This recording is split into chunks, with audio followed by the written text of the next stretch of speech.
Chers téléspectateurs de Tandem TV, bonjour. C'est avec une immense joie que je vous retrouve pour une nouvelle émission des grands procès de l'histoire d'Israël, toujours en très bonne compagnie avec notre homme de loi, notre avocat Tandem. J'ai nommé Greg Weitz. Bonjour Greg. Bonjour Galice. Comment vas-tu? Très très bien. Alors Greg, aujourd'hui tu as choisi de nous parler d'une des affaires qui a le plus choqué les Israéliens ces dernières années.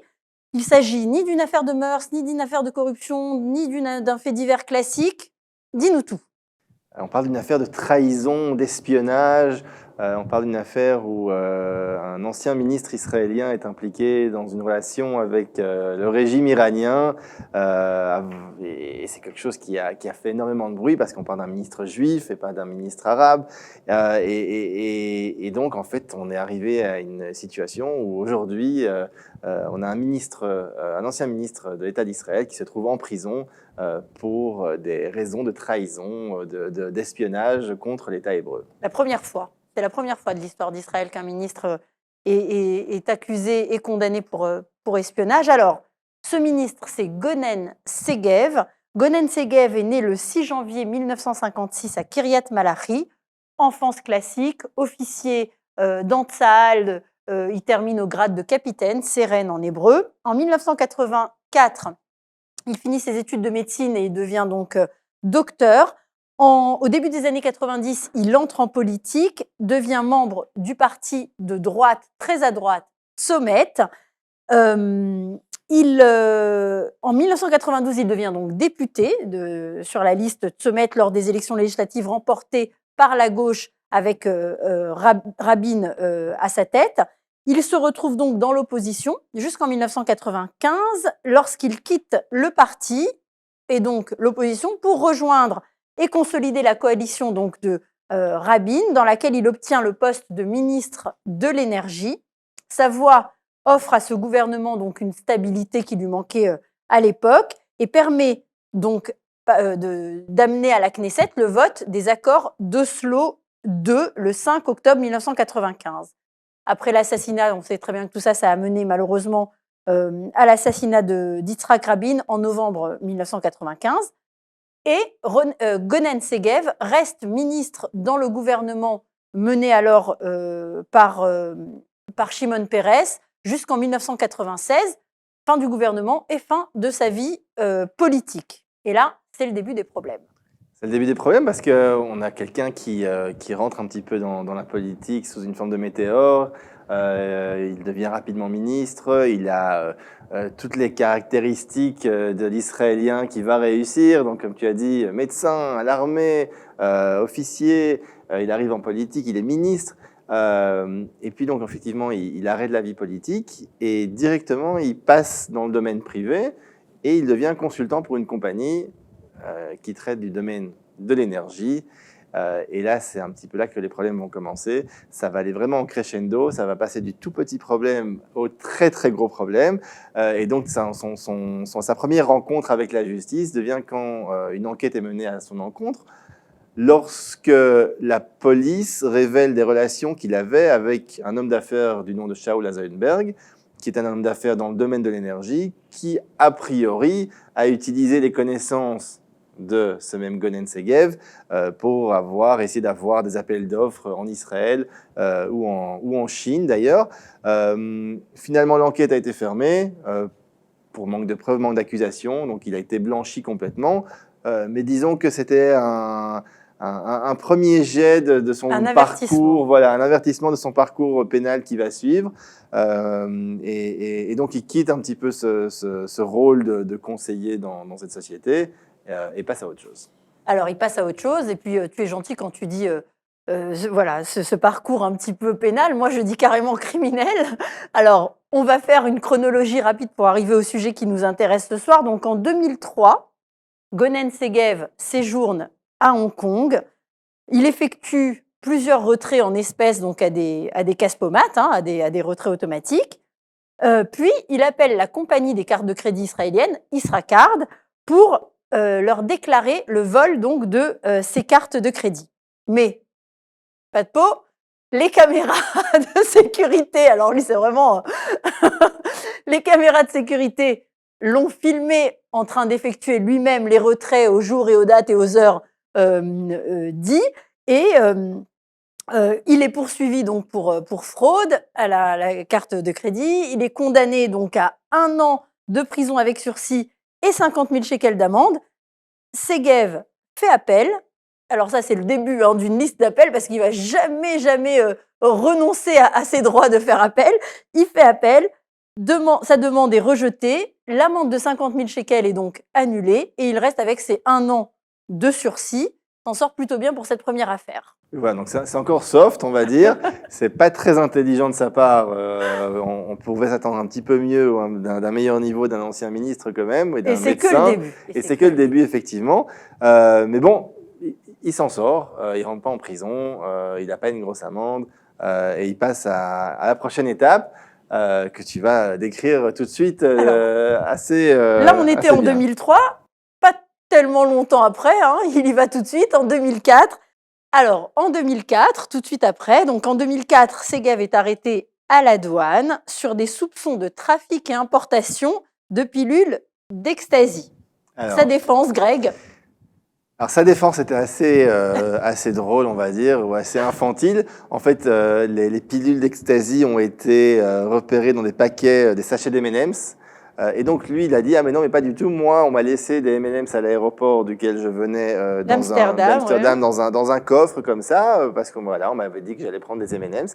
Et je ne savais pas du tout que c'était de l'ecstasy. » Ça fait un peu penser à Richard Virin qui ne savait pas qu'il était à l'insu de son plein gré. Exactement. Et donc là, ça devient un peu plus sérieux quand même, parce que c'est une tentative de faire venir de la drogue en Israël. Bien sûr. Et pas pour sa propre utilisation. Il y a une petite différence à ça tout de suite parce que en tant que médecin, il aurait pu encore espérer expliquer que c'était pour sa propre utilisation, pour un rôle médical quelconque. Ça n'a pas du tout été repris. Et là donc, il y a beaucoup de bruit qui se fait autour de lui et il y a une première réelle condamnation. Alors là, dans le cadre de cette affaire, ils ont découvert également qu'il avait falsifié donc la validité de son passeport diplomatique. Donc, en 2005, il passe un accord avec le bureau du procureur et le tribunal le condamne donc là à 5 ans de prison ferme. Encore une fois, il fait appel auprès de la Cour suprême, appel bien sûr rejeté à l'unanimité. Donc, il passe quelques années là en prison. En 2007, il est radié de l'ordre des médecins, donc il fait appel de cette décision. Comme d'habitude, ça passe pas, sa demande est rejetée. Et le 4 juin 2007, il sort de prison donc avec une réduction d'1 tiers de sa peine pour bonne conduite. De manière générale, il faut savoir que des personnes qui sont condamnées pour des crimes en Israël, leur peine peut être réduite d'1 tiers sur certaines conditions. Il y a une commission qui traite des demandes de ces mêmes prisonniers, à condition de savoir s'ils ont émis des regrets, s'ils se sont bien comportés, si ils ont montré un désir de vouloir se réhabiliter à la société. Et donc il est parti en 2007 et là il quitte Israël pour le Nigeria. Eh oui.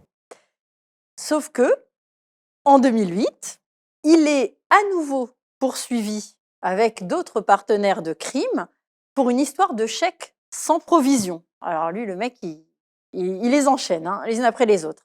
C'est là qu'il décide, donc, comme tu le disais, de quitter Israël pour le Nigeria jusqu'à son procès, parce qu'il il est mis en examen, mais en attente de son procès, il arrive, je ne sais pas comment, à partir et à quitter Israël. Alors, c'est la petite différence, c'est que ce procès-là, spécifiquement, c'est un procès civil et pas un procès pénal, même si, effectivement, un chèque sans provision peut être une faute pénale, mais c'est un procès civil. Il est assigné par une société en civil pour son rôle en tant que directeur dans cette société-là. Ouais. Et il a tout simplement dit, écoutez, moi, ça ne m'intéresse pas votre histoire, je ne me présente pas au tribunal. Alors oui, il ne s'est pas présenté au procès.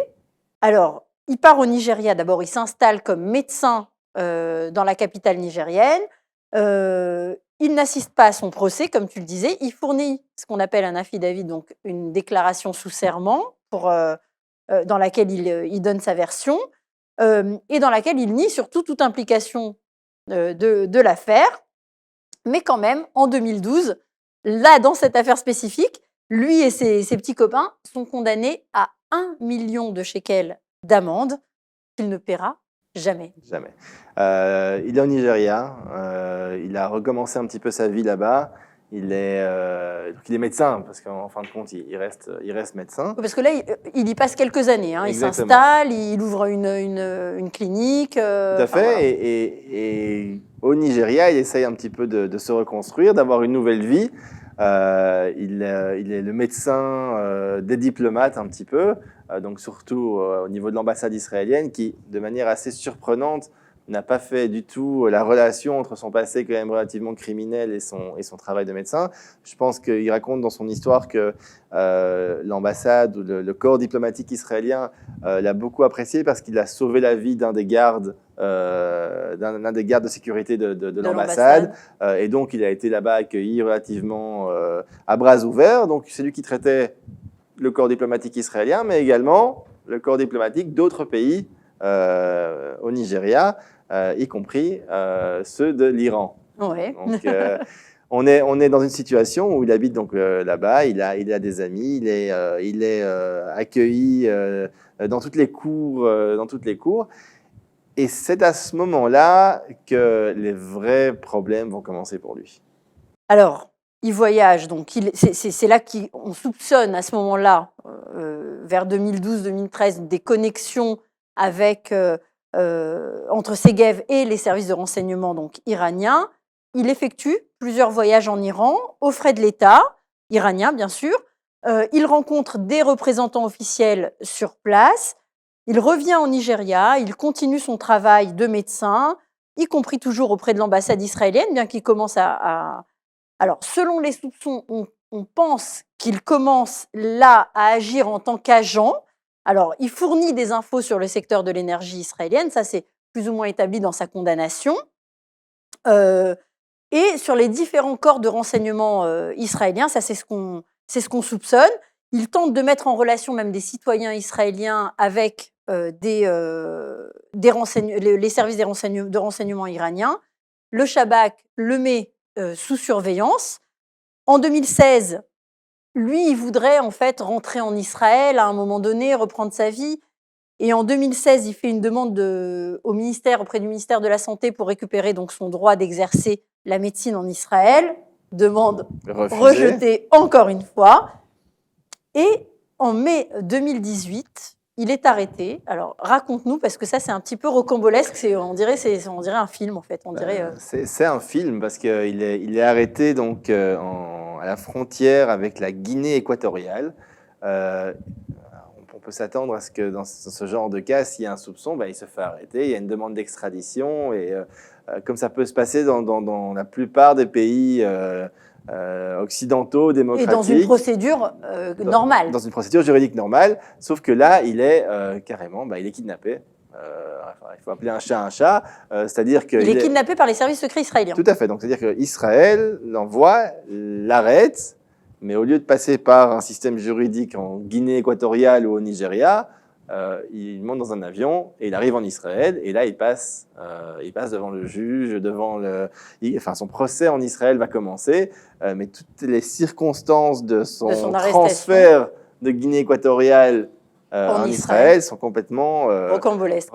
C'est du James Bond, en fait. Mais alors, on se demande si effectivement c'est comme ça en général avec les espions, et que parce que lui avait un passif, qu'il était ministre, et donc ça s'est ressorti. Ou est-ce que là, c'est exceptionnel pour lui? Ça, on ne saura pas, effectivement. On ne sait pas ce qui se passe, effectivement, parce on a le cas à l'époque de Vanunu, celui qui a donné des informations sur la centrale nucléaire israélienne. On ne sait pas ce qui se passe avec d'autres personnes qui sont dans l'espionnage, c'est quoi leur sort en fin de compte. Mais dans son cas spécifique, il a carrément été kidnappé. Alors lui, on est en mai 2018, il est kidnappé. Un mois plus tard, il est mis en examen pour connivence avec un État ennemi et acte d'espionnage contre Israël. En janvier 2019, il passe aux aveux, plaide coupable dans le cadre d'un accord de plaidoyer, et il est donc reconnu coupable d'espionnage et de transmission d'informations à l'ennemi. Le 26 février 2019, Séguève est condamné à 11 ans de prison dans une prison de haute sécurité. Alors, au départ, sa mise en accusation comprend 3 paragraphes. Donc, un, le transfert d'informations à un ennemi. 2, la rencontre avec un agent ennemi. Et 3, un transfert d'informations dont le but est de nuire à la sécurité de l'État d'Israël. Finalement, dans le cadre de l'enquête ou des négociations qu'il y a eu entre lui et le bureau du procureur, le 3e paragraphe qui comprend le fait de nuire à l'État d'Israël a été retiré. Et donc, il n'a été condamné que, entre guillemets, à un transfert d'informations à un État ennemi. Ça a son importance sur le nombre d'années à passer en prison. Ça a son importance par rapport à la défense dont on va parler tout de suite, qui plaidait. Lui, il racontait qu'il n'avait aucun intérêt d'abord, aucune intention à nuire à l'État d'Israël du tout, que de toute lui, il voulait revenir en Israël en tant qu'héros. Il voulait faire en fait un rôle d'agent double. C'est-à-dire qu'au contraire, il était là dans son rôle de pouvoir prendre des informations à les donner. Il a inventé, oui ou non, on n'en sait rien, mais bon, selon lui, qu'une personne très proche du gouvernement était au courant de son action, était au courant de ses intentions. Malheureusement, le jour de son procès, il n'était plus en vie, donc il n'était pas là pour pouvoir... Sauf qu'il n'y avait aucune démarche officielle de l'État d'Israël pour... personne ne lui avait rien demandé, en fait. Il avait fait ça de sa propre initiative. De sa propre initiative, effectivement, ce n'est pas par... Il n'était pas motivé ni par l'argent, ni par une idéologie anti-israélienne quelconque, mais véritablement, lui, ce qu'il voulait, c'est se racheter une virginité et auprès de son pays, en fait. Il voulait revenir en Israël et y être accueilli comme un héros, celui qui ramène, pour qu'on lui redonne en fait le droit de vivre ici comme un citoyen normal. C'est extrêmement infantile comme manière de penser, c'est extrêmement, encore une fois, bête. Et on a vu un petit peu dans ses actes auparavant que dans ce genre de situation, c'est peut-être pas la personne la plus, on va dire, intelligente qui soit. Réfléchie en tout cas. Réfléchie qui soit. Et effectivement, toute sa défense, il a dit, mais moi, c'était pas du tout mon intérêt, j'avais aucun intérêt de venir nuire à l'État d'Israël. Au contraire, comme tu dis, je voulais revenir en héros, je voulais avoir et montrer que j'étais capable récupérer ma vie, en fait, retrouver ma vie. Alors, donc, comme on l'a dit lors de son procès, il a plaidé ça, qu'il se voulait en tout cas un agent double, sans que personne ne lui ait absolument rien demandé. Alors, il est en prison, donc là on est en 2022, il est en prison depuis 2019 maintenant, 2018. Il a pris 11 ans dans une prison vraiment dans un quartier de haute sécurité, donc avec les terroristes en vrai, ceux qui œuvrent contre l'État d'Israël. Il se plaint de ses conditions de détention. Il est privé de téléphone, de contact avec l'extérieur. Enfin, tu vas nous en parler un peu. Est-ce que aujourd'hui, est-ce que c'est quelque chose de classique comme traitement, ce qu'il reçoit lui en prison aujourd'hui? Alors, il se plaint. Il est effectivement, alors déjà, c'est tellement extrême parce que pour la plupart des prisonniers qui sont des prisonniers sécuritaires, on appelle ça, on n'y compte pas de juifs, on n'y compte pas d'israéliens quasiment, même s'il y a quelques arabes israéliens. La plupart du temps, c'est des personnes qui résident soit en Judée-Samarie, soit dans la bande de Gaza. Et pour la plupart, c'est pas des gens qui ont une nationalité israélienne et certainement pas un juif. La loi permet de faire une différence entre des prisonniers qui sont emprisonnés pour des crimes, donc on parle de vol à main armée, de viol, de meurtre, peu importe, et des prisonniers dits sécuritaires qui sont catégorisés aussi, qui sont répartis en 2 catégories, entre des gens qui sont des prisonniers dangereux ou ceux qui ont effectivement des actes terroristes derrière eux. Et donc, Gonen Segev rentre dans la case d'un prisonnier qui est dangereux pour l'État d'Israël. C'est-à-dire que jusqu'à aujourd'hui, et le Shabak et le service pénitentiaire israélien lui interdit toute une série d'avantages qui sont donnés à des prisonniers criminels, voire à certains prisonniers qui sont sécuritaires, mais qui ne sont pas dangereux au jour le jour, comme des coups de téléphone à sa famille, des rencontres plus fréquentes, un nombre d'argent qu'il peut détenir dans son compte en banque. etc., etc., etc.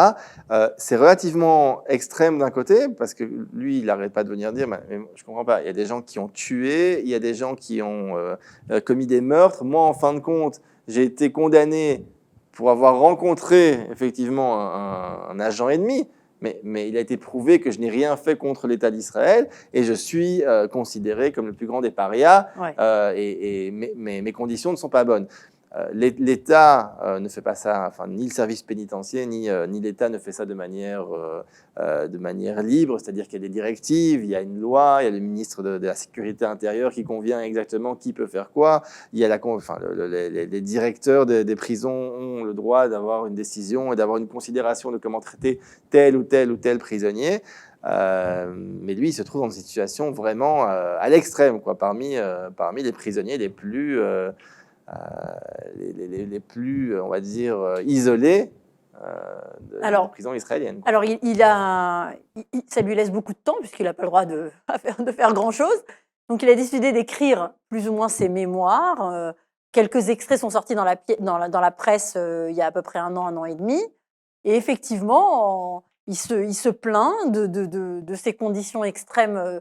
On a l'impression qu'il minimise aussi, comme il a minimisé toutes les affaires précédentes. Maintenant, on ne saura jamais si c'est grave ou pas, parce que c'est des choses qui sont classées, classées défense. Et finalement, il a aussi, en tout cas depuis 2 ans, il a fait tchouva.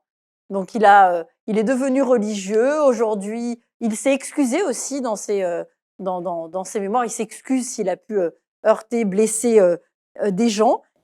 Il est aujourd'hui donc Rovesh, kippa noire, kippa shrora. Et en même temps, les seuls livres auxquels il a accès, c'est des livres de Torah, donc il n'a pas vraiment le choix. Il a accès à lire. Là aussi, on va dire que les cyniques vont dire c'est un jeu. Pourquoi? Parce qu'en fait, là, récemment, ce qu'il a fait, c'est qu'il a fait une demande. Il a fait plusieurs demandes qui sont en relation avec son nouveau statut de personne religieuse. Donc, il a demandé que la nourriture qui lui soit amenée soit une nourriture badat, d'un degré de cacheroute la plus rigoureuse.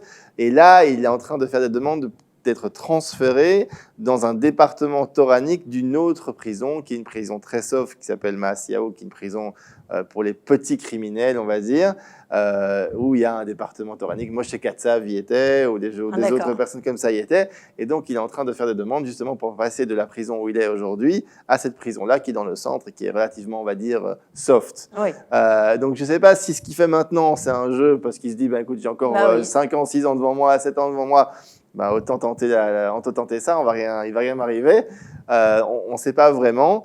Mais effectivement, on va dire qu'il est arrivé, il était en haut de l'affiche et là, il est au plus bas. Au plus bas, quoi. Alors voilà, on saura jamais. On a du mal à croire à la sincérité de ce genre de personnage.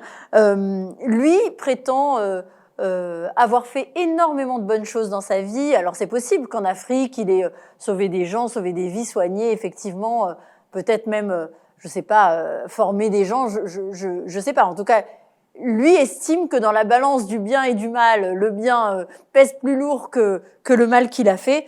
Ça sera son compte avec avec là-haut quand il y arrivera, puisque aujourd'hui il est religieux, même extrême. Alors, un des sujets sur lequel cette affaire interroge, il y en a plusieurs finalement, mais un des sujets, c'est effectivement, comme tu disais tout à l'heure, un juif enfermé dans un quartier de haute sécurité avec finalement que des Arabes, voilà. Est-ce que c'est sa place? Est-ce qu'il aurait pu avoir droit à un autre traitement Alors, la loi en Israël ne fait pas de différence entre un terroriste juif ou un terroriste musulman. Et d'ailleurs, il y a eu pas mal de décisions à la Cour suprême qui parlent de ça justement, qui expliquent qu'on ne peut pas faire une différence si c'est un juif ou un musulman. On peut faire une différence sur effectivement, est-ce qu'il doit être, est-ce qu'il doit être considéré comme une personne dangereuse ou pas dangereuse? Est-ce que toutes les personnes qui sont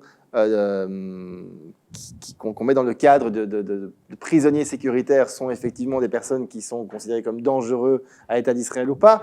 C'est des questions comme ça qui sont traitées. Le problème aujourd'hui de Séguev, c'est que le système de sécurité israélien, le Shabak, ne lui lâche pas la prise. C'est-à-dire qu'il n'arrête pas de penser que ce type est dangereux, que si on lui laisse faire des appels téléphoniques, ça va causer des dégâts à Israël, qu'il peut créer beaucoup de tort à l'État d'Israël, et donc que ces conditions-là sont justifiées.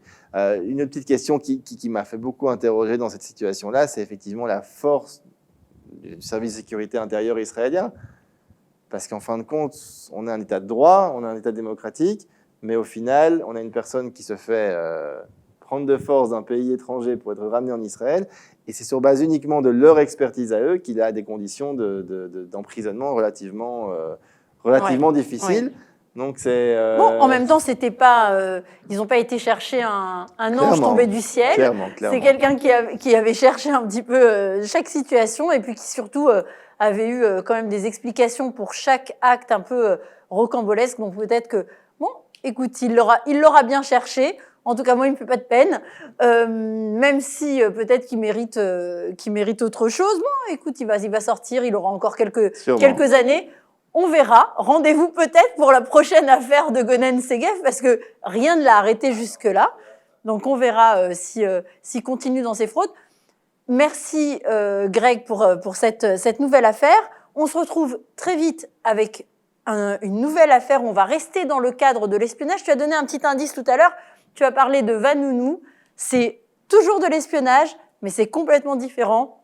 On en parlera dans notre prochaine émission des procès d'histoire d'Israël. Merci Greg.